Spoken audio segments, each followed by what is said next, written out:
Why did Mark put it there? Well, let's look at the story that immediately precedes our key passage. Okay? The Gospel of Mark, chapter 11, verse 12. It says, on the next day, when they had left Bethany, he became hungry. Seeing at a distance a fig tree in leaf, he went to see if perhaps he would find anything on it. And when he came to it, he found nothing but leaves, for it was not the season for figs. He said to it, may no one ever eat fruit from you again. And his disciples were listening. Okay, and what about after the temple story? Let's go to verse 20. It says, as they were passing by in the morning, they saw the fig tree withered from the roots up. Being reminded, Peter said to him, hey, Rabbi, look, the fig tree which you cursed has withered. Okay? We have the first half of the fig tree story, and then Jesus' temple story, and then the second half of the fig tree story. So it is kind of like a sandwich. Okay, but so what? Perhaps that is the sequence of events that happen in history. So, that's how Mark put it down. But it is not that simple. First of all, we have the same story of the fig tree in the Gospel of Matthew as well. The Gospel of Matthew, chapter 21, verse 18. Okay? Chapter 21, verse 18, Gospel of Matthew. Early in the morning, as Jesus was on his way back to the city, he was hungry. Seeing a fig tree by the road, he went up to it, but found nothing on it except leaves. Then he said to it, may you never bear fruit again. Immediately the tree withered. When the disciples saw this, they were amazed. How did the fig tree wither so quickly, they asked. It says, the tree immediately withered. That's the wording in the story. It doesn't have that sandwich structure to it. Everything happens at once. Biblical scholars think this is what's going on. Okay? The fig tree story was originally one story by itself. It's a story by itself. But Mark, he split it into two halves, and then he put the temple cleansing story in the middle. And when Matthew copied the story from Mark, he is a smart guy.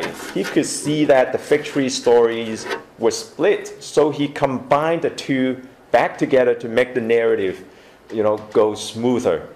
Well, I'm not just guessing, because as a matter of fact, the Gospel of Mark is famous for his use of sandwich structures in the Gospels. Scholars have identified at least 6 of such structures in the Gospel of Mark.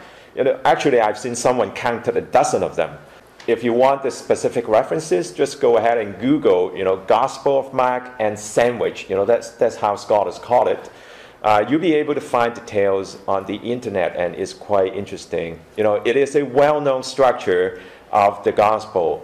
All students of the Gospel of Mark know this. When the Gospel of Mark frames the stories into sandwiches, it does 2 things.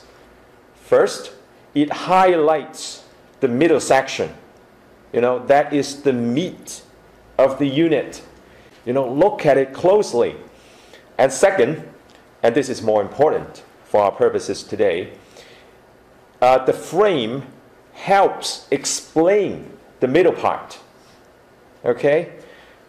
And yes, the frames in the middle, they are different stories originally. They are different stories. One is about a fig tree and the other is about the temple. What connection they have? But they are related thematically. Okay? So what has the fig tree story to do with the temple story? Well, Mark is telling his readers what he thinks of the temple. Just as the fig tree, the temple is not fruitful. It is not bearing fruits. It is not performing the functions that it is designed to do. It just kind of exists. It is there, but it's not doing anything important really. Okay? And Jesus doesn't appreciate that. He curses the fig tree. If it is not providing when Jesus needs it, it has no purpose to continue to exist. And it is the same as a religious institution such as the temple. If it is not fruitful, it has no point to exist. Do you see the parallels? If these stories just appear next to each other, imagine no sandwich structure. So we have the temple story, but does it go with the preceding context, or does it go with the following context, or is there no connection? Not so sure. But in this case, because Mark put them in a sandwich position, we know for certain these stories must be read as a unit. This is the point that Mark is trying to bring across to his readers, I think. And I like to emphasize that the point is not that the fig tree is bearing bad fruits. It is not like Jesus, took a bite from a fruit from that tree and then realized, ew, it is made in China, and then and then he had an upset stomach. Well, no, it's not like that. The accusation is that they are being unfruitful. You remember those sinful churches and church leaders that I mentioned at the beginning of the sermon? My point is that, of course, we are not bearing bad fruits like those, bad guys. Well, but still, we shouldn't feel comfortable about that, because it doesn't mean that we are being fruitful, and being fruitful is the key. Well, you cannot say, I'm not making bad fruits. I didn't poison anyone. Hey, come on, I'm not even doing anything. How on earth can I do anything wrong? Well, no. Not making any mistakes while at the same time not producing anything good is not something to be proud of. I mean, as a church collectively and as a Christian individually, how do we perceive ourselves? Are we fruitful? Are we producing when Jesus calls for us?